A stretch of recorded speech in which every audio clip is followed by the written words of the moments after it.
Alléluia.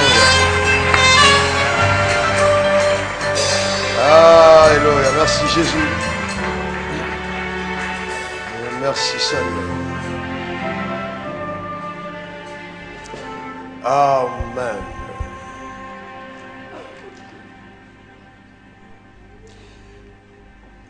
Ce jour, le Seigneur a mis dans mon cœur, déjà depuis bien un certain nombre de temps, ce thème qu'il a réservé pour ce jour.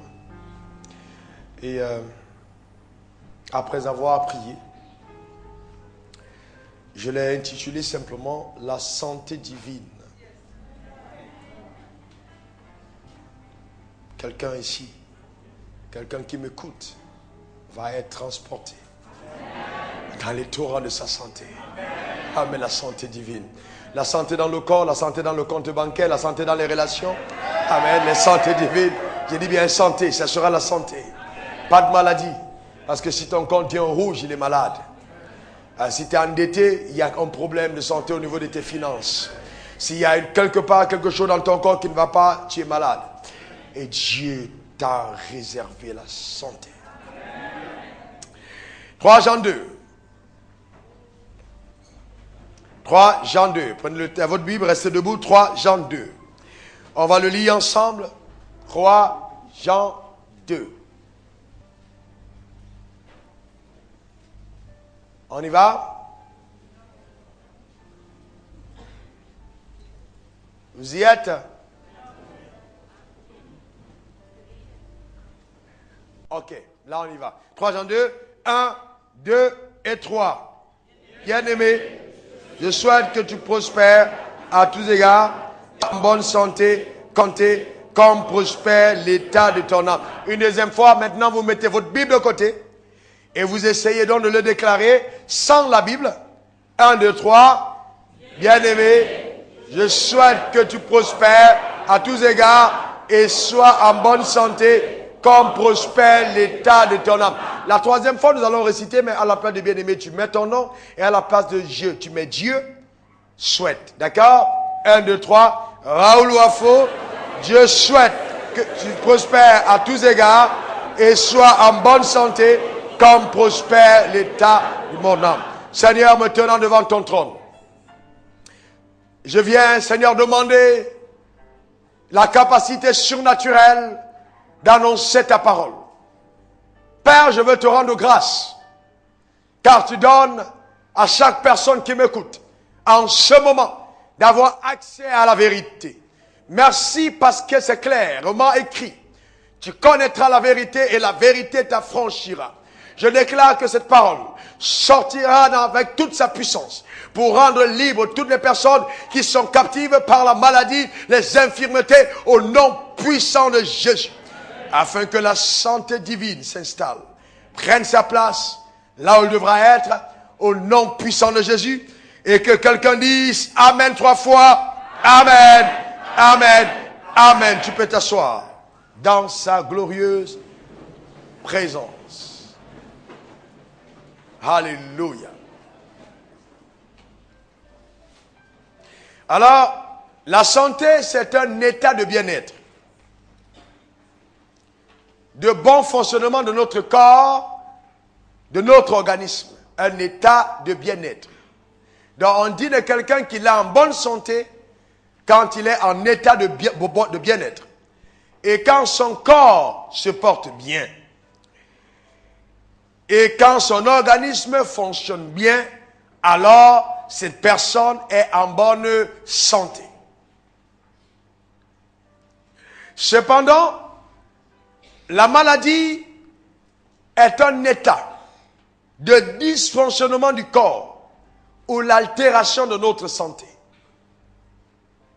Donc la maladie est l'agent des ténèbres qui vient voler ta santé, ton état de bien-être, ton état de bon fonctionnement de ton corps.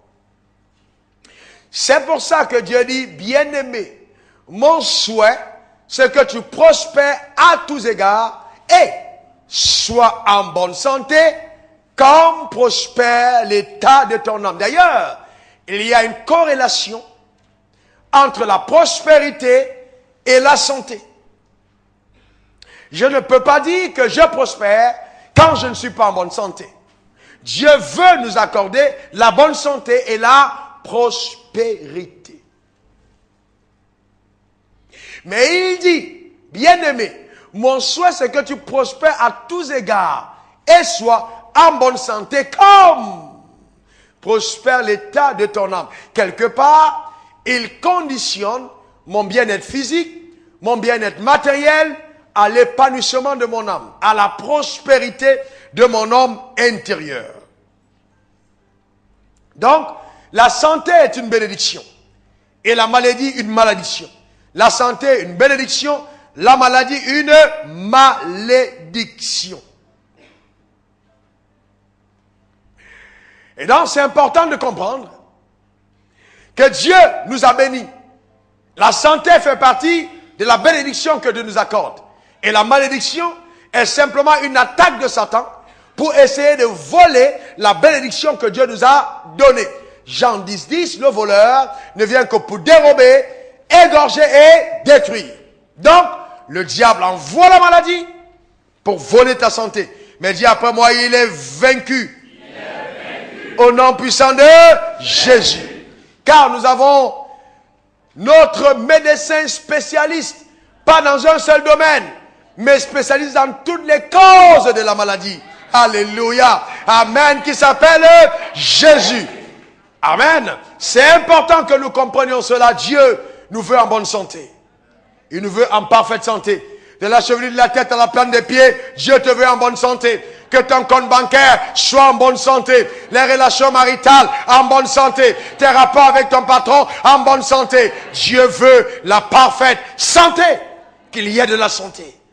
Le diable est un menteur. Alléluia. La santé est ton héritage. Dieu te veut en bonne santé. Matthieu 4, verset 23. Matthieu 4, verset 23. Il est écrit. Jésus parcourait la Galilée, il enseignait dans les synagogues, prêchait la bonne nouvelle du royaume et guérissait toutes les maladies et les infirmités parmi le peuple. Il guérissait quoi? Toutes les maladies et les infirmités. Mais avant de guérir les maladies et les infirmités, il prêchait la bonne nouvelle. Pourquoi? Parce que le message annoncé va toujours précéder la manifestation du miracle. Vous voyez? Il prêchait la bonne nouvelle du royaume. Guérissait tous les malades. Matthieu 11, verset 4 à 5. Ces gens qui posaient la question à Jésus, de par ses disciples qu'il avait envoyés de sa prison, pour s'enquérir des nouvelles. Est-ce que c'est vraiment lui, le Messie qu'Israël attendait? Regardez la réponse de Jésus. Jésus n'a pas répondu en disant, oh oui, je suis le grand d'ici. Il a simplement dit, allez donc, regardez verset 4. La Bible dit, Jésus leur répondit, allez annoncer à Jean ce que vous entendez et voyez. Ça veut dire qu'au-delà d'entendre, il y a des choses que vous allez voir. Si vous m'entendez, il y a des choses que vous allez voir. Car on n'est pas à l'université, on n'est pas dans une amphithéâtre, on est à l'église. Quand tu entends la parole, il y a des choses que tu vois. Amen. Que la parole que tu entends va produire dans ta vie. Tu vas voir ta santé dans le corps. Tu vas voir le compte bancaire fourni. Tu vas voir ton élévation. Parce que tu l'as entendu, tu le verras. Alléluia. Et il dit, allez lui dire, les aveugles voient. Les boiteux marchent. Les sourds entendent. Les morts ressuscitent. Et la bonne nouvelle est annoncée au monde. Regardez encore dans Acte 10, verset 38.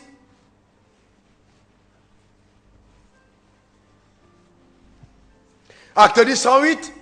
La Bible dit, voyez comment Dieu a oint de Saint-Esprit et de puissance. Dit puissance. Encore puissance. La Bible dit, à oint de Saint-Esprit et de puissance, Jésus de Nazareth, qui allait de lieu en lieu et guérissait tous ceux qui étaient sous l'oppression du diable, car Dieu était avec lui.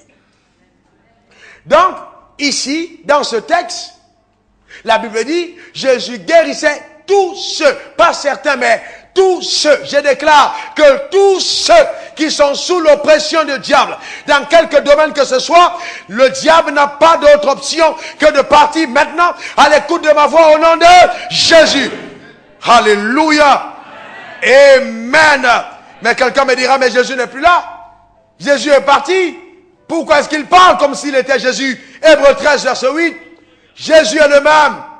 Hier, aujourd'hui, éternellement. Je vais vous dire une chose. Ce Jésus qui était à Galilée est ici ce matin.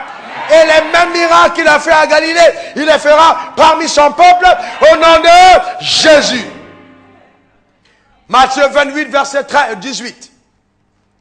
Il leur dit, tout pouvoir m'a été donné dans le ciel et sur la terre. Tout pouvoir m'a été donné.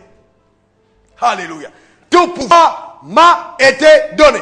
Et je voudrais vous annoncer que comme Dieu a oint Jésus-Christ de Saint-Esprit et de force, la même onction est sur ma vie en ce moment. Alléluia. Pour te faire du bien. Afin que cesse l'oppression de Satan au nom de Jésus. Bien-aimés, vous devez apprendre à croire ce que la Bible dit. C'est pour ça qu'on appelle cet endroit le temple de la foi. Pas le temple du doute, mais de la foi. Parce que nous croyons les Écritures et nous voyons les Écritures. Regardez ce qui se passe. Alors vous allez rendre grâce à Dieu pour le privilège qui vous a donné d'avoir accès aux pépites, aux diamants, aux trésors de sa parole, qui vous sont révélés gratuitement chaque jour pour que votre destinée soit meilleure et que sur la terre des hommes, vous puissiez resplendir, refléter, rayonner, démontrer la gloire insoupçonnée de celui-là qui t'a aimé. Alléluia. Regardez Marc 7, verset 9. Oh, Marc 7, verset 9. Je hais le diable et ses œuvres. Je déteste ses actions. Il est un menteur. J'ai été suscité pour prouver au monde que le diable ment et que Dieu dit la vérité. C'est la raison pour laquelle je prêche. Amen. Pas pour t'amener simplement à te sentir bien, mais au-delà de cela, amener la vérité à se manifester dans tes membres. Alléluia. Dis santé divine. Encore santé divine. Alléluia. Marc 7, verset 9. Regardez ce qui est écrit. Il est dit encore, vous anéantissez fort bien le commandement de Dieu pour garder votre tradition. Une autre version dit au profit de votre tradition. Ça veut dire qu'on peut anéantir la parole de Dieu par ses traditions. Verset 13. Ainsi, annulant ainsi la parole de Dieu par votre tradition que vous avez établie.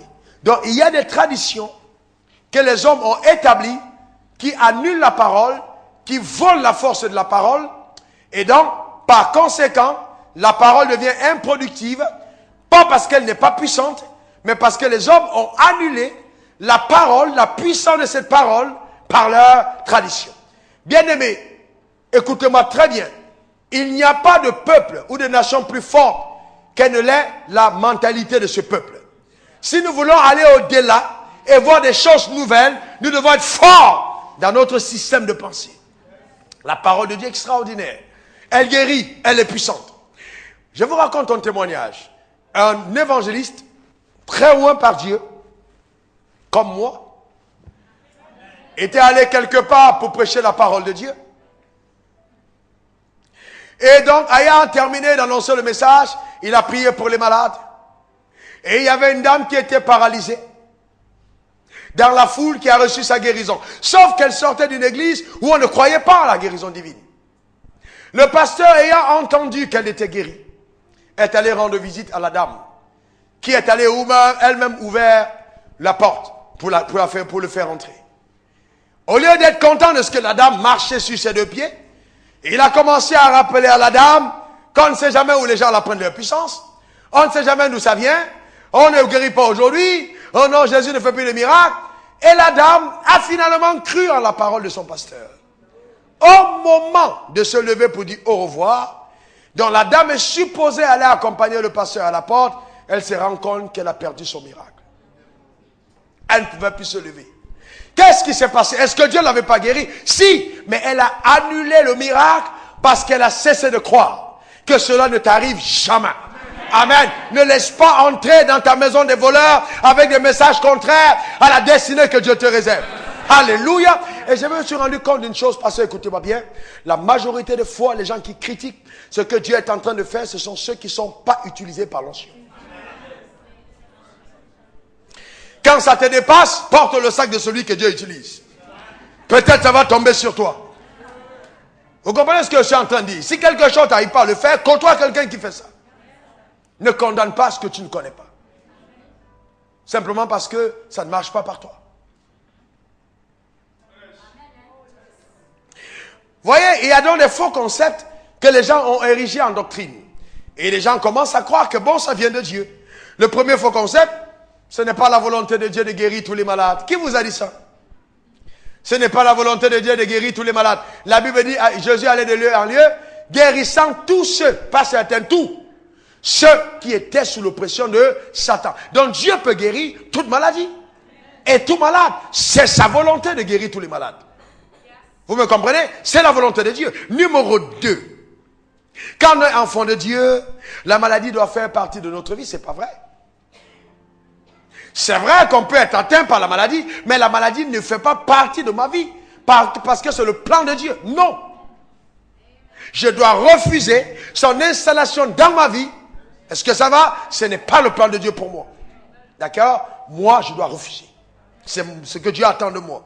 Troisième point, il existe des maladies incurables. C'est la médecine qui l'a dit, c'est pas Dieu.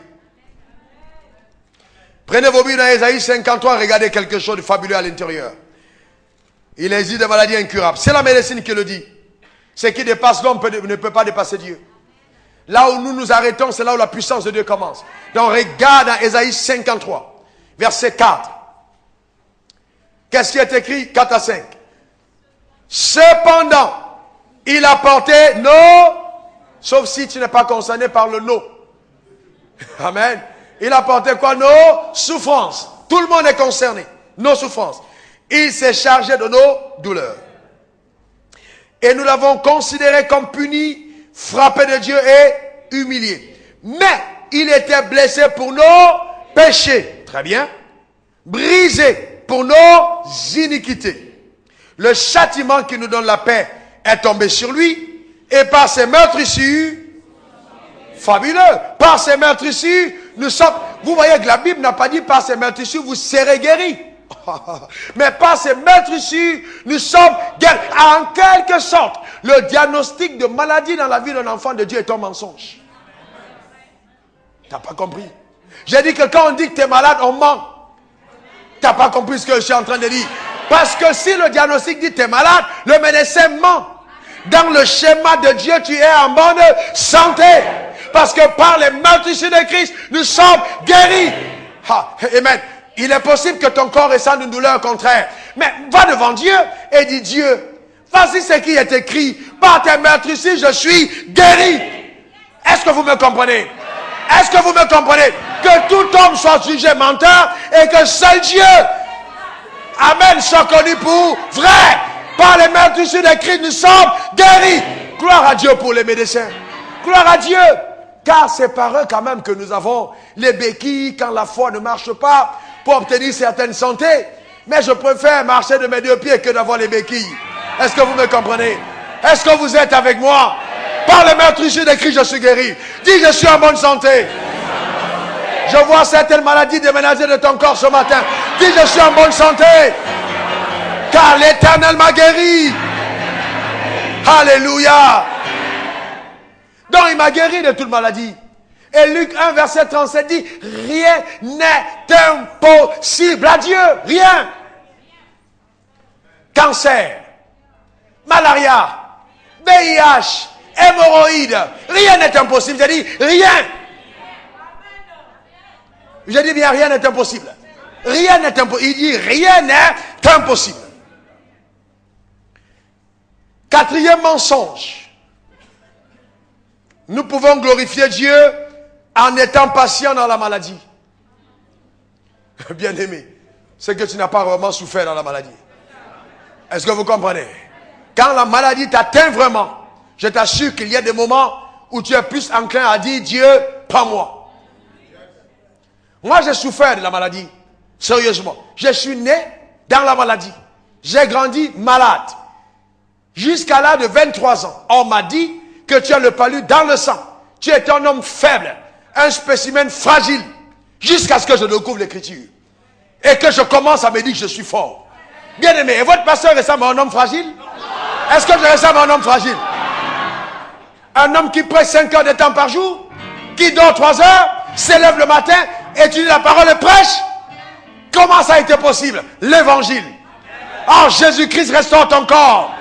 Jésus-Christ te donne la santé. Amen. Est-ce que vous comprenez?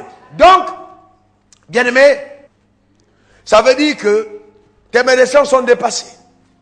Ta famille est dépassée. Tout le monde dit terminé. Et là, Dieu dit, ok, je vais utiliser ce que le monde a pris comme instrument pour se moquer de toi, pour te décrier. Je vais transformer ça comme un témoignage puissant de ce que je suis capable de faire. Je vois l'Éternel le faire dans ta vie maintenant. Même là où tu me suis à la télévision, mets simplement ta main sur la télé et je suis en contact avec la puissance qui est relâchée maintenant au nom de Jésus. Vous voyez, le 5e mensonge. Dieu veut que certains de ses enfants subissent la maladie. Non, il y a des gens parmi les enfants de Dieu, Dieu les a sélectionnés pour qu'ils soient malades. En tout cas, ce n'est pas moi. J'espère aussi que ce n'est pas toi. Ce n'est pas ici, ce n'est pas dans notre camp, c'est ailleurs. Amen. 6e mensonge. Dieu châtie ses enfants par la maladie. Et là, on a des textes bibliques pour défendre ça. Hébreux 12, versets 6 à 8. Là, la Bible dit, un père nous châtie, Dieu nous châtie comme un père châtie ses enfants. Mais bien aimé, Hébreux 12, versets 6 à 8. Je vous pose une question. Si Dieu le châtie, nous châtie comme un père châtie ses enfants, qui de vous prendra le paludisme pour mettre dans son enfant s'il en avait le pouvoir parce que son enfant a volé une viande dans la marmite? Qui lève sa main? Il aura besoin de délivrance. Ah ben, honnêtement, est-ce que vous allez mettre une maladie dans le corps de votre enfant? Non. Mais la Bible dit Dieu châtie comme, n'est-ce pas, le père châtie son enfant. Le mot châtier ici, c'est un mot grec pédéo. P-A-I-D-E, accent circonflexe, U-O, accent circonflexe, qui veut dire former, discipliner, éduquer comme un père éduque son enfant. Donner une éducation. Alors laissez-moi vous montrer comment ça se passe. Si vous avez un enfant voleur, vous lui dites tout le temps, non, non, il ne faut pas voler. Non, non, il ne faut pas voler. L'enfant ne vous écoute pas. Un jour, il s'en va voler chez le voisin. Le voisin n'a pas la même indulgence que vous. Le voisin l'amène à la police. La police l'amène au commissariat. Et on l'enferme. Parce qu'il a volé. D'accord? Alors, vous allez venir voir votre enfant enfermé derrière la cellule. Et la première réaction que vous avez, je t'avais toujours dit que voler n'est pas bien. Regarde où tu te trouves aujourd'hui parce que tu as volé. Donc tu utilises la situation qui arrive à l'enfant pour lui donner une éducation. Parce qu'il y a des gens qui apprennent facilement, il y a des gens qui apprennent durement. Donc, ça ne veut pas dire que Dieu a frappé l'enfant de la maladie. Non. Ce n'est pas toi qui as envoyé ton enfant en prison. Non. Donc, quand tu pêches et que tu, par tes péchés, la maladie entre dans ton corps, Dieu va utiliser justement cette occasion pour te dire, mon fils, ma fille, je t'ai toujours dit que le péché n'était pas bien. Voilà ce qui t'est arrivé aujourd'hui. Tu vois? Et donc, quand tu te rends compte, tu dis, ah papa, j'ai compris. Vraiment, enlève-nous la maladie là. À partir d'aujourd'hui, c'est fini. Je veux vraiment marcher sur tes voies et puis Dieu te relève. Tu vois? Et là, tu as appris une leçon durement. Et tu sais que le péché n'est pas bon. Parce que le péché fait entrer la maladie dans ton corps. Vous voyez? Donc c'est important de le comprendre. On verra. Le péché et la maladie marchent ensemble. Je reprends. Le péché et la maladie entrent ensemble. Le péché est la porte qui a autorisé la présence de la maladie dans notre corps. Si cette porte est fermée, la maladie n'a plus de place. Le péché rend légitime la présence de la maladie ou rendait légitime. Mais par la mort de Jésus qui a porté nos péchés, la maladie devient illégitime. Vous voyez? Le 7e mensonge, le temps des miracles est passé. Dites-moi, bien-aimé, Si on enlève les miracles à la vie chrétienne, la chrétienté devient une religion comme les autres. Donc il faut comprendre que la vie que nous menons est une vie de miracles. Ce n'est pas occasionnel, permanent. Les miracles accompagnent ceux qui croient au Seigneur. Les miracles accompagnent ceux qui croient au Seigneur. Je te vois marcher mais pas seul. Je vois certaines choses t'accompagner. Ce ne sont pas les démons. Je te vois accompagné de certaines choses étranges qui t'arrivent. Je vois les miracles à ton bureau. Je vois les miracles à ta maison. Je le vois dans ton marché. Partout où tu vas, je vois les miracles t'accompagner. Les miracles accompagnent ceux qui le suivent.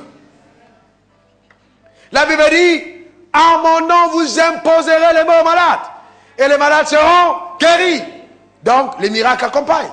La vie dans le royaume des cieux est une vie de miracles. Regardez la naissance de notre Seigneur. Il n'est pas né comme tous les autres messieurs, les autres seigneurs des autres religions. Lui, il n'a pas eu besoin des spermatozoïdes d'un homme. Il est né surnaturellement. Mort comme un brigand. Le seul être de la terre qui a connu la résurrection d'entre les morts de cette manière. De manière, il a annoncé avant. Et il est ressuscité d'entre les morts. Il est monté à la droite de Dieu, c'est notre Seigneur. Bien-aimé, c'était un miracle.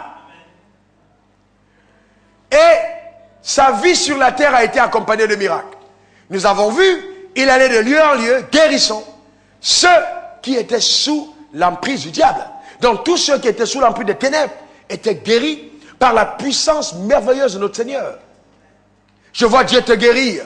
Je vois sa main s'étendre sur toi. Je vois la santé divine prendre la place dans ton corps. Parce qu'il n'a pas changé. Alléluia. Amen.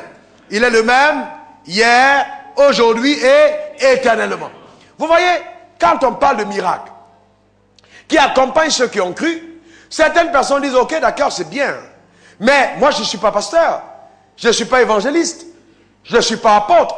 Je ne suis pas prophète. Je ne suis pas enseignant de la parole. Mais ça, c'est bon pour le révérend Wafo. C'est bon pour X ou Y. Pas moi. Mais non, la Bible dit, accompagne ceux qui auront cru. Pas accompagne les pasteurs, mais accompagne ceux qui ont cru. Le vrai problème, c'est que certains d'entre nous croient avoir cru, mais ne croient pas.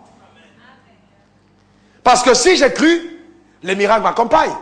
Une dame, pendant que nous étions en train d'annoncer l'évangile, en Sierra Leone, parce que j'ai beaucoup prêché l'évangile à ma conversion, en tant qu'évangéliste. D'ailleurs, on m'appelait l'évangéliste. Et donc, dès le bas âge, j'allais prêcher l'évangile. J'aimais bien. Dès que j'étais converti, 23 ans, je prêchais l'évangile. 24 ans, je prêchais l'évangile dans les rues. J'étais dans l'évangile de rue. Et donc, nous sommes allés en Sierra Leone prêcher l'évangile. Et donc, dans les marchés, nous passions dans les rivières. Souvent, j'ai même perdu certaines de ces photos où l'eau était jusqu'à ce niveau pour aller dans des campements reculés prêcher l'évangile. Aujourd'hui, je ne sais pas ce qui arrive aux gens. Et on n'arrive pas à parler de Jésus. Mais on est à l'église tous les dimanches. Prêcher l'évangile, c'est quelque chose d'important. Donc nous parlions de Jésus. Et une dame musulmane est venue nous voir. On l'a conduit au Seigneur. Et ce jour, elle était tellement touchée qu'elle nous a posé un cas. Elle dit, elle a son enfant qui a 14 ans, qui est paralysé sur le lit depuis sa naissance et qui n'arrive pas à marcher. Alors on lui a demandé où est-ce qu'elle habitait. Quand elle a décrit la zone, c'était trop loin et on était fatigué. Alors, j'ai eu une inspiration.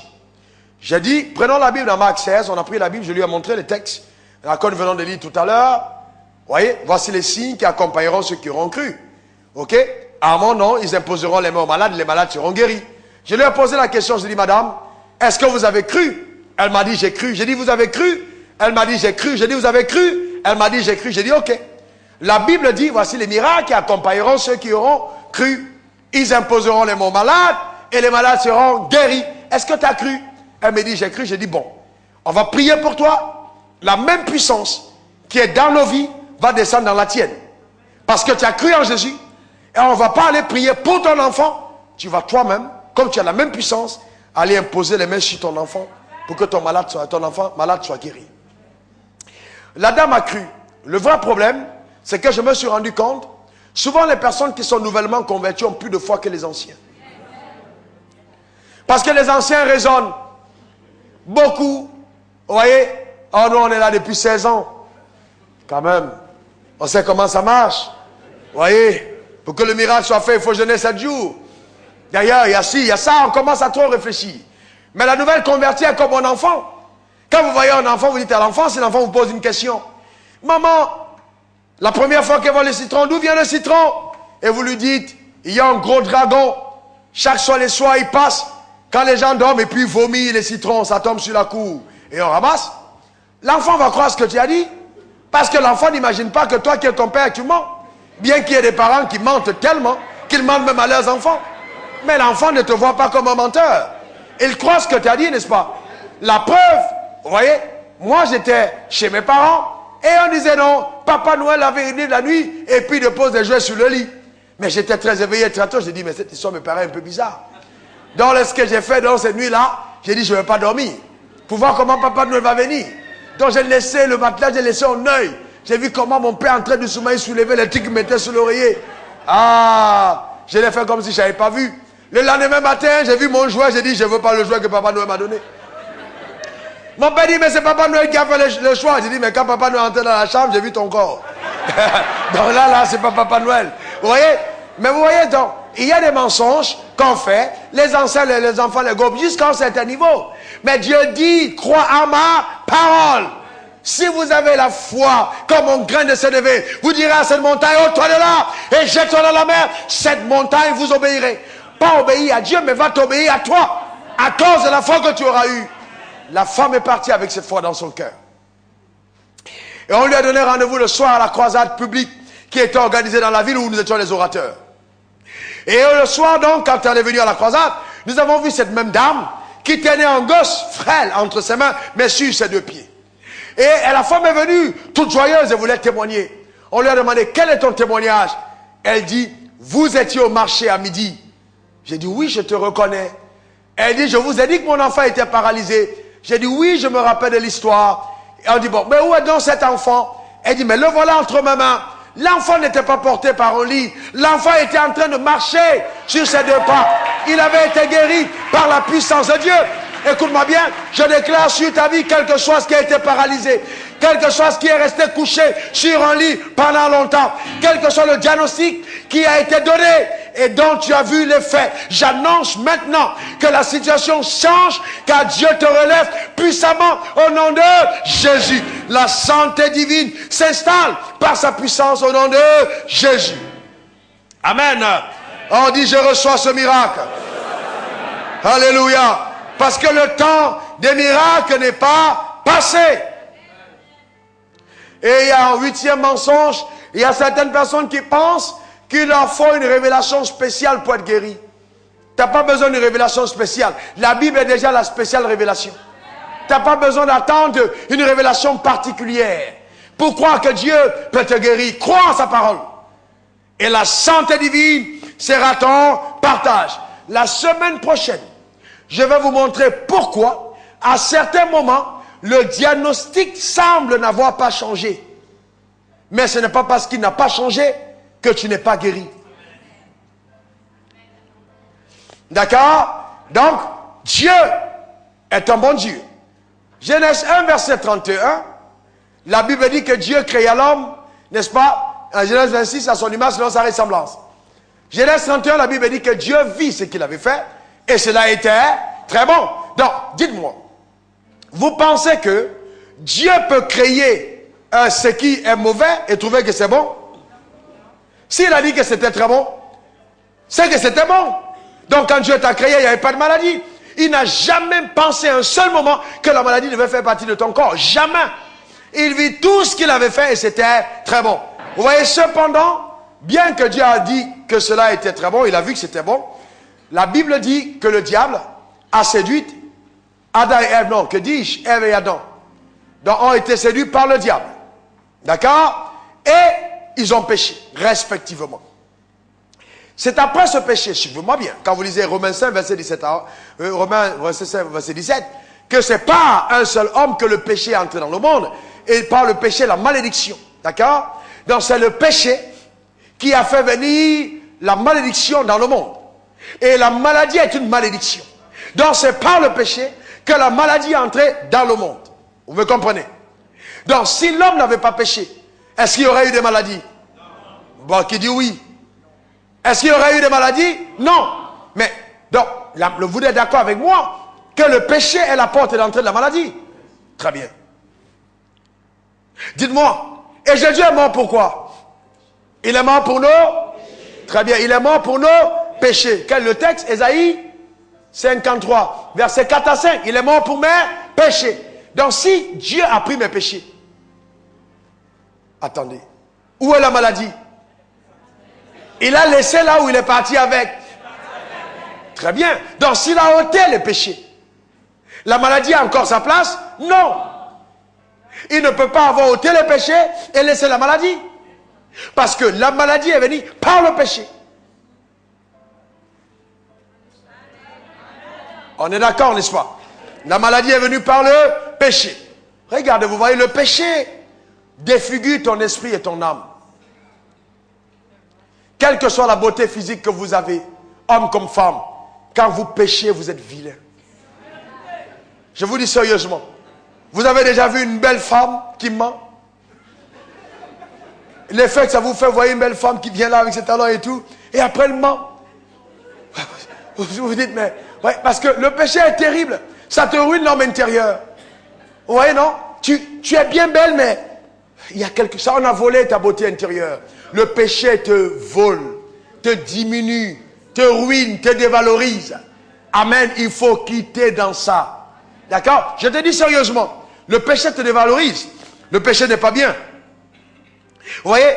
Et vous savez que si le péché défigure mon esprit et mon âme, alors la maladie défigure mon corps et crée de balafres même sur mon être, vole ma beauté.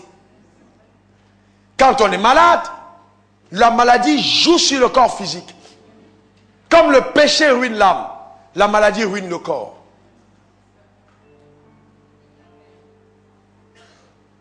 Il y a des maladies bizarres. On m'a balancé une photo. J'ai vu un être humain, quand vous voyez la formation de ses pieds, vous vous dites non, le diable est méchant. Les pieds sont comme ça. Là, vous dites, mais Seigneur, vous vous rendez compte tout de suite que le diable a volé sa beauté.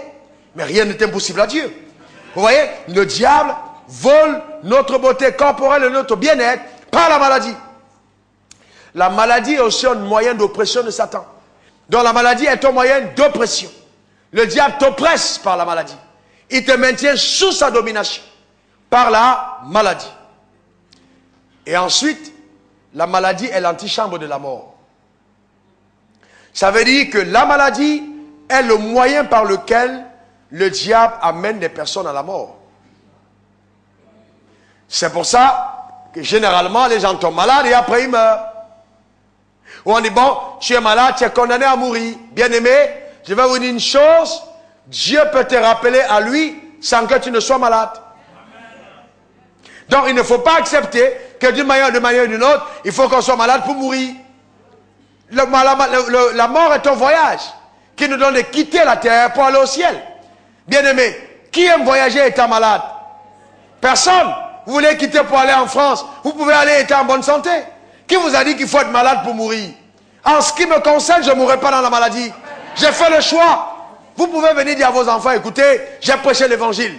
J'ai achevé ma mission. Soyez forts. Je vais vous quitter bientôt. Préparez-vous. Vous donnez des conseils. Et un jour même, vous-même, vous vous sapez. Vous mettez la cravate, vous vous couchez, vous mettez l'oreiller et vous dites bye bye. Et tu t'en vas au ciel. Amen. Alléluia. C'est pas mourir. Ah, oui, je le vois. Il vient me chercher. Hé, attrapez-moi. Non, c'est pas ça. Ça, c'est la mort des païens, ça. Amen. Tu ne mourras pas comme ça. Oui, je le vois. Hé, oui, pardon. Donc, il y a des gens qui meurent. Non, c'est pas comme ça que tu vas mourir. Je déclare sur ta vie que tu ne mourras pas de cette manière. Alléluia. Parce que Dieu est avec toi. Ça veut dire quoi? Ça veut dire, bien-aimé, que nous avons condamné dans cet espace l'activité des AVC. Personne d'entre vous n'aura un AVC. J'ai dit, personne. Pas de cancer, pas de... Non, non. Ces choses vont disparaître de ton corps. Ça n'a pas de place dans ton corps. Est-ce que tu me comprends? Comment vous imaginez qu'aujourd'hui, des enfants de 6 ans font AVC? 6 ans. On a d'abord accepté, on dit non, c'est la maladie d'un certain âge.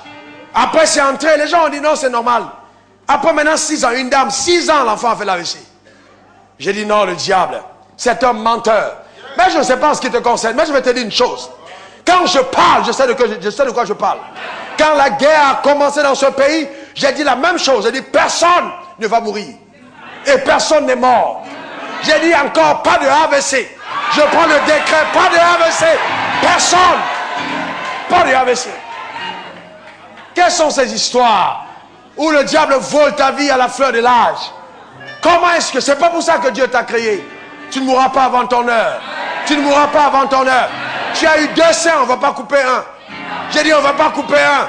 Les 2, tu les garderas en bonne santé. On ne coupera pas un. Pas de cancer dans tes os. Pas de cancer dans ton corps.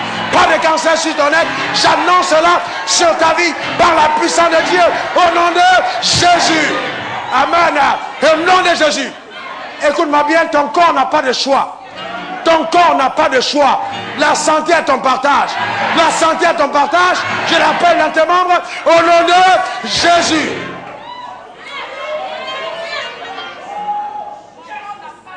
Pas de choix. Fibrome, hémorroïde. Quel que soit. Quel nom vous avez encore? Fièvre typhoïde. Toutes ces maladies sataniques. Fièvre jaune.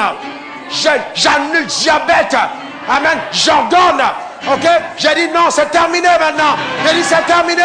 J'ai dit c'est terminé. Le mal s'en va au nom de Jésus. Bien-aimé. Bien-aimé, dites-moi. Ça ne vous fait pas mal de voir quelqu'un avec sa femme? Ou la femme avec son mari? Tomber malade. On est d'accord que la personne doit mourir. Mais quelle est cette histoire où la personne est malade 2 ans? Tout l'argent qu'ils ont emmagasiné finit d'abord. Et quand l'argent est fini, la personne meurt. Pourquoi elle n'est pas morte depuis? Si c'était Dieu. Mais la personne serait morte après. On dépense, on dépense, on dépense, on dépense. Et quand le diable sait qu'il a atteint son objectif, alors maintenant la personne meurt. Et souvent les gens meurent endettés. Vous voyez, leur maladie les a ruinés. J'ai dit terminé. Écoute-moi bien avant que tu ne commences à être content.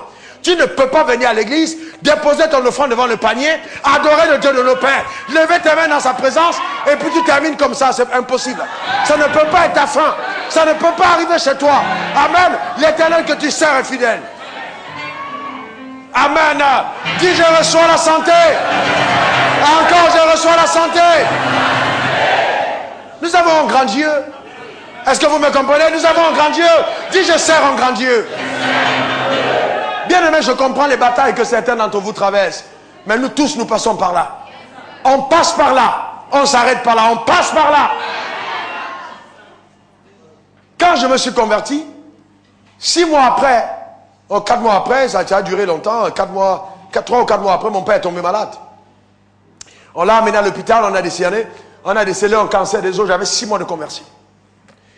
On l'a ramené de l'hôpital, on l'a déposé dans la chambre à côté de la mienne. Et chaque soir, j'étais là, Jésus, tu es grand, tu es puissant, je t'aime. Jusqu'à ce qu'on joue. Le diable a commencé à chuchoter dans mes pensées. Mais tu dis que ton Dieu est grand. Alors ton père qui est en train de mourir. Et ça a commencé à me choquer. Vous voyez, ne soyez pas passifs. Quelle que soit la situation qui arrive. Ne soyez pas passifs. Non, non, je dis jamais. Je vais vous dire une chose en ce qui me concerne. Je préfère mourir parce que j'ai cru en cette parole, que de vivre et de me dire j'aurais pu croire et je n'ai pas cru. Ça me fera trop mal. Non, non, non, je préfère mourir, mais il faut que je croie en cette parole. Vous me comprenez? Si les hommes ne peuvent rien faire, je dois croire la Bible. Jusqu'à mon dernier souffle. Me tenir sur sa promesse. Donc je rentrais de l'évangélisation. Je faisais une opération qu'on appelle opération 1000 traités par jour. Je n'étais pas pasteur. Je n'étais pas parmi les assistants. Je ne m'asseyais pas à la première place. Je n'étais pas bien habillé quand je venais à l'église. Mais le ciel me connaissait. Bien aimé, vous savez, il faut être connu là-haut. Je prêchais dans les rues, je gagnais les âmes. Je payais le transport, je venais avec 6 personnes. 7 personnes à l'église le dimanche. J'aimais gagner les âmes. J'avais une opération que j'appelais opération 1000 traités dans ma gibecière. Je mettrais 1000 traités que j'achetais. J'avais un mégaphone. J'allais dans les rues et je parlais de Jésus. Dans les carrefours. Aujourd'hui, il y a des pasteurs qu'on a gagnés au bord de la route. Je dis bien qu'il y était 100 maisons. La première chemise qu'ils ont portée, c'était la mienne, que j'ai donnée. Je parle de l'évangile. Je ne parle pas de la religion, je dis l'évangile. Donc quand je rentrais de cette opération, j'ai entendu Dieu chuchoter à mon oreille.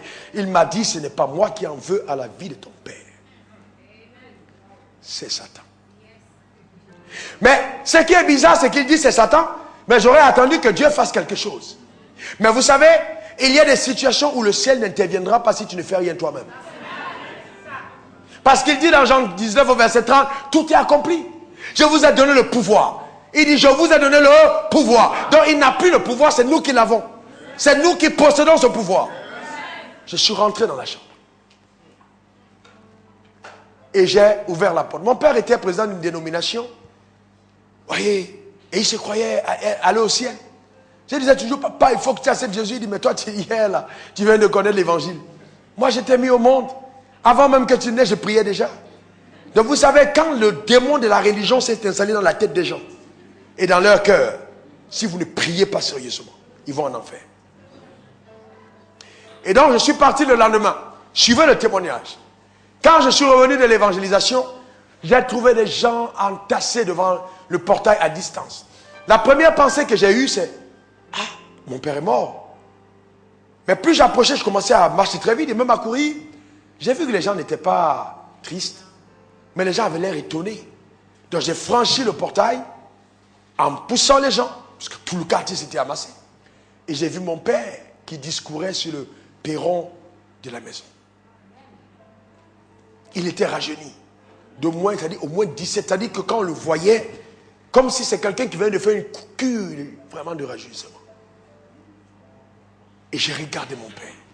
Et donc quand il m'a vu, il a recommencé à raconter l'histoire qui s'était passée. Et il m'a dit, Raoul, cette nuit, je suis mort. Et je suis allé de l'autre côté, à l'au-delà. Et j'ai vu deux entrées. Et il dit, d'un côté, c'était l'enfer. Et je savais, j'entendais des cris des gens qui gémissaient de ce côté. Et de ce côté, c'était le ciel. Mais il y avait deux hommes avec des épées flamboyantes qui étaient là, tout en blanc, qui protégeaient l'entrée. Et moi, je suis donc venu, et je disais, moi je vais au ciel. Mais quand je voulais avancer, ils ont bloqué l'entrée, et ils m'ont dit, ta place est là-bas. Et lui-même, il me dit, je me disais à moi-même, mais c'est pas possible. J'ai vécu à l'église, j'ai été président de dénomination de l'église, mais j'ai toujours été correct. Je n'ai pas pris la corruption.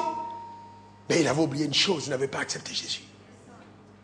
Et il dit donc, au moment où on voulait me jeter, une voix s'est fait entendre, très autoritaire, qui a dit, ramenez-le sur la terre, car son fils le réclame.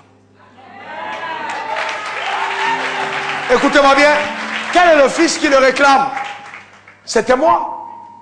Vous savez quand la Bible dit, ce que vous liez sur la terre sera allé dans le ciel. Donc, mes prières, quand je priais, ce jour-là, si je ne l'avais pas fait, il mourrait. Mais quand on a dit ton fils le réclame, c'était simplement pour dire, à cause du décret qui a été pris sur la terre, il ne peut plus mourir maintenant. Car la Bible dit, tout ce que vous demanderez au Père à mon nom, je vous le donne, afin que votre joie soit parfaite. Il est revenu. Et donc quand je l'ai regardé, vous savez, j'ai été frappé par le discernement divin et l'intelligence divine. Vous devez être intelligent. J'ai déjà vécu des situations pareilles où je vois des miracles et je réussis à percer jusqu'au bout parce que je discerne. Je ne me suis pas arrêté là pour dire Alléluia, Alléluia. Je comprenais simplement que son corps avait été restauré, mais son âme et son esprit étaient condamnés. Donc je lui ai dit, papa, maintenant tu sais que tu n'as pas Jésus, que tu n'es pas sauvé. Si tu ne l'acceptes pas maintenant, tu vas mourir et tu vas aller en enfer. Puisque Dieu t'a fait voir la vérité. Pendant que je parlais, une puissance est tombée sur lui. Et il s'est écroulé devant moi, il a commencé à pleurer. Vous savez, quand vous voyez votre propre père pleurer, vous êtes gêné. Pas pleurer, mais pleurer, vous avez vraiment des pleurs. Quand ton âme est touchée, tu pleures, les lèvres sont là, tu cries, les larmes, les mauves se mélangent tous les deux. Il a pleuré. Il regrettait toute la vie passée dans le mensonge. Et comment est-ce qu'il avait donné toute sa vie à la religion sans avoir connu le maître? On a fait la prière du pécheur. Il a été sauvé. Et non seulement il a été sauvé, mais il est devenu évangéliste. Il a commencé à prêcher la bonne nouvelle. prêchait parmi les policiers, gagnait les âmes au Seigneur, témoignant de la puissance de Dieu, prêchant à ses frères, prêchant au village. Et le jour où il devait mourir, il n'est pas mort en criant. Ce jour-là, j'étais couché à 2 h du matin, le Seigneur m'a réveillé. Il m'a dit, je t'ai caché quelque chose. 30 minutes après, on m'a appelé. Quand le téléphone a sonné, j'ai su qu'on allait me dire que mon père est parti. Alors, voici comment il parle. Ma mère à côté de lui, il dit, écoute, ne vous faites pas de peine pour moi. Je suis en train de voir le Seigneur Jésus venir me chercher. Il m'a préparé une place. Nous voilà qui arrive. Veille sur les enfants. Au revoir. Bap, il est parti. Voilà comment on meurt dans le Seigneur. Vous voyez? Mais attends, quand quelqu'un part comme ça, vous ne pleurez pas. Vous pleurez parce que c'est la séparation. Mais vous avez l'assurance que sa place est dans le ciel. Mais vous voyez, la puissance de Dieu l'a touché. Mais ce qui était important, c'est qu'il a rencontré Jésus. Et qu'il a embrassé le Seigneur. Beaucoup de gens veulent être touchés par Jésus, mais très peu de personnes veulent recevoir Jésus. Bien-aimés, hommes de Dieu, ne donnez pas la nourriture des enfants aux chiens. Ne priez pas pour un malade qui ne veut pas prendre sa vie pour servir le Seigneur avec. Si quelqu'un veut être guéri pour aller dans le péché, priez qu'il aille dans le péché. Laissez-le dans le péché, jusqu'au moment où il réalise que Jésus te donne la santé pour l'adorer. Pourquoi est-ce que tu veux la santé? Seulement pour aller frimer en boîte de nuit? Non. Tu veux la santé pourquoi? On est en santé pour servir l'Éternel. Aime le Seigneur de toutes tes forces, que la Bible dit. Donc il te faut avoir des forces pour l'aimer. Avec tes forces. Donc j'aime la santé. Parce que ma santé va aider à témoigner de l'évangile. À marcher avec Dieu. À vivre avec lui. Bien-aimé, vous me comprenez? Le diable est l'auteur de la maladie. Le diable est l'auteur. Il est l'auteur de la maladie. La Bible dit dans Job 2 au verset 7 que quand Satan a quitté Dieu, il frappa Job d'un ulcère malin. Ce n'est pas Dieu qui avait frappé Job, mais c'est qui? C'est qui? Satan. Certaines personnes disent, mais c'était Dieu. Non. C'est Satan qui avait frappé Job d'un ulcère malin. Et toute maladie, je dis bien, toute maladie est alimentée par un germe satanique. Il y a un démon derrière. Il y a un esprit méchant derrière. Il y a quelque chose de satanique derrière la maladie. Rien de divin. Quelqu'un me dira, mais pasteur, mais comment donc les médicaments réussissent à guérir les malades? Mais qu'est-ce que ce sont les médicaments? Ce sont des plantes. Et quelles sont ces plantes? Vous voyez, même les plantes qui sont autour de nous, certaines plantes ont certains pouvoirs curatifs que Dieu a donnés. Donc les scientifiques n'ont fait que découvrir, ils n'ont rien inventé. Vous voyez, par la sagesse de Dieu qui supporte les hommes. Dans une génération perverse, très loin de Dieu, Dieu est obligé par amour de nous donner certaines béquilles pour avoir la santé. Mais, si tu n'as pas Dieu, les médecins vont tout faire, rien ne va se produire, rien du tout. Quelqu'un d'autre m'a posé la question parmi les étudiants à l'école, mais si tel est le cas, pasteur, on peut donc aller prendre les plantes au village. J'ai dit, bon, bien sûr que les plantes soignent, mais sauf que nous n'avons pas scientifiquement la connaissance du dosage des plantes. Et souvent on prend les plantes, on en prend tellement qu'on finit par ruiner les reins avec les plantes. Vous voyez? Donc c'est important de comprendre que même quand on a découvert quelque chose, il faut aller plus loin dans la découverte. D'accord? Mais au-delà de toute chose, l'Éternel est celui qui nous guérit. Dans Somme, dans Exode 15, verset 26, on va terminer avec ça. Exode 15, verset 26, regarde ce qui est écrit. Exode 15, 26. Il dit, si tu écoutes attentivement la voix de l'Éternel, ton Dieu,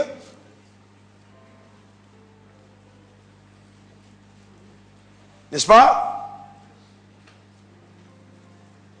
Si tu fais ce qui est droit à ses yeux,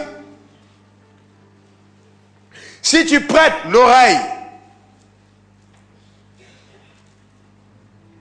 à ses commandements, et si tu observes toutes les lois, je ne te frapperai d'aucune des maladies dont j'ai frappé les Égyptiens, car je suis l'Éternel qui te guérit. Quand il dit je ne te frapperai pas, ça veut dire que parce que tu auras péché, n'est-ce pas, tu as ouvert la porte et selon les lois que j'ai établies, la maladie entre dans ton corps. Mais si tu obéis à ma loi, la maladie n'aura pas d'accès à ta vie. Si tu marches droitement, il n'y a pas de raison que les maladies viennent dans ton corps. Mais dans notre contexte, Jésus s'est chargé de nos péchés. Donc la maladie devient illégitime dans le corps, car l'Éternel est l'Éternel qui nous guérit. Quand je parle de guérison, l'Éternel te guérit, il guérit ton corps, guérit ton mariage, guérit tes finances, guérit tout ce qui est touché par la puissance du diable. Je me rappelle, ici, il y a 2 ou 3 ans, il y a une dame dont le mari n'avait pas touché, selon ses dires, depuis près de 15 ans, ou 11 ans, je ne me rappelle plus très bien. Son mari n'avait plus jamais touché, ils étaient mariés. Pas de relation intime. Et le mari disait, je n'ai plus de vigueur. Mon membre est mort, il n'y a plus de possibilité de faire quoi que ce soit. Et dans ce jour, on a dit, les malédictions sont mortes. Et tout ce qui est entré dans votre maison va disparaître. On a décrété la mort des malédictions. La femme a terminé la veille vers 6 heures du matin. Quand elle est arrivée chez elle, elle a trouvé un cheval à la place d'un homme. Le gars l'attendait étant tout à fait debout, bien éveillé. Vous me comprenez? La main de Dieu était descendue et avait guéri par sa puissance. Alléluia. Et le mari qui ne désirait plus sa femme était ce jour-là assoiffé, pas d'une femme, mais de sa femme. Je vais vous dire une chose, la sorcellerie existe. On a peut-être lancé un sort contre quelqu'un et son mari ne la désire plus. J'annule cela dans les airs au nom de Jésus. Tu vas regarder les corps de ta femme, tu vas tomber dans l'extase. Alléluia. Parce que l'Éternel te guérit. Alléluia. Que quelqu'un dise Amen. Dis l'Éternel me guérit. L'Éternel me restaure. L'Éternel me change. Et c'est la même chose pour une femme. Il y a des femmes qui n'ont plus d'appétit pour leur mari. Mais c'est une maladie. L'Éternel te guérit au nom de Jésus. C'est quelque chose à l'intérieur qui est diabolique. L'homme quittera et s'attachera. Donc, à un moment où ça se refroidit, c'est satanique. Dieu va agir. Dieu va agir. Ce n'est pas ton patron qui doit te mettre dans l'extase. C'est ton mari. Dieu doit agir. L'Éternel est celui qui te guérit. Tu n'as pas envie d'être guéri ou quoi? Amen. Alléluia. N'est-ce pas? Il est merveilleux notre Dieu, n'est-ce pas? La semaine prochaine, lors de notre enseignement prochain, je vais vous montrer, j'ai fait une découverte dans la Bible. Je ne sais pas si les scientifiques l'ont vu. Je vais vous montrer d'où viennent certaines maladies où on dit on ne sait pas d'où ça vient. Dieu m'a montré d'où ça vient. Dans les Écritures, restant dans la Bible, on n'invente rien, la parole de Dieu montre tout. Et il y aura des maladies qui vont encore venir. On a découvert des choses qu'on appelait même choukoumbouni, tout ça, truc. Ça, c'est les noms. On ne sait pas d'où ça vient. Vous voyez, ce que je sais, c'est que l'Éternel me guérit. Heureusement que le nom de Jésus n'a pas changé.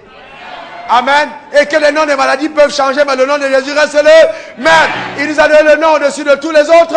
Non. À la mention de son nom, tout genou fléchit dans les cieux, sous la terre, et sous la terre, et toute langue.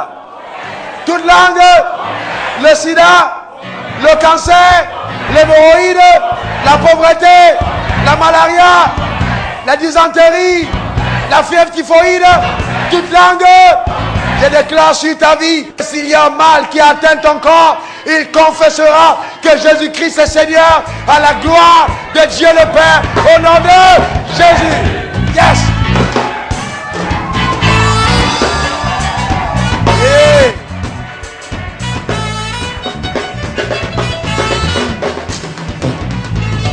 Il est ressuscité.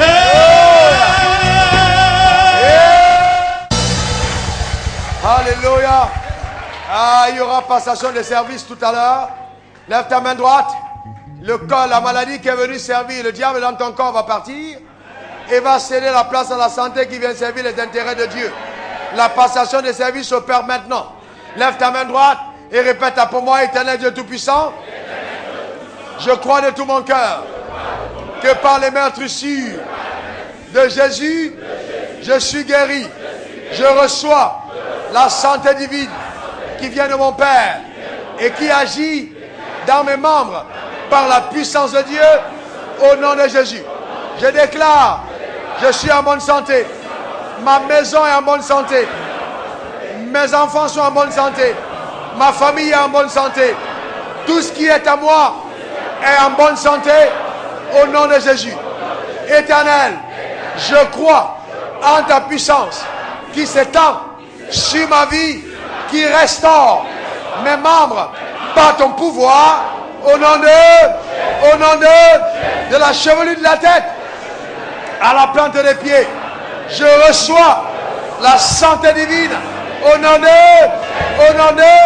et je déclare que toute maladie installée dans mon corps déménage. Au nom de, car l'Éternel me guérit. Au nom de Jésus. Amen. Alors pose ta main sur ta tête comme point de contact. À partir de la semaine prochaine, je vais appeler les gens pour prier pour eux. Ça, c'était juste l'introduction. Psaume 107, verset 2. Il envoya sa parole et sa parole est guérie. Alléluia. Nous allons donc prier et que la main puissante de Dieu se déploie sur ta vie et que la santé divine s'installe. Éternel, j'envoie ta parole, la parole de la santé divine sur les membres de ton peuple. J'annonce la santé divine au nom de Jésus. Je décrète, je déclare et j'établis que cette santé prend place dans son corps maintenant. Quel que soit le verdict contraire, quelle que soit l'action contraire, j'annonce la santé. Car tu envoies ta parole et ta parole nous guérit. Merci pour la démonstration de la santé divine qui s'opère dans les membres, afin que ton nom soit glorifié au nom de Jésus. Amen. Amen. Et amen. Acclame le Seigneur. Alléluia. Amen.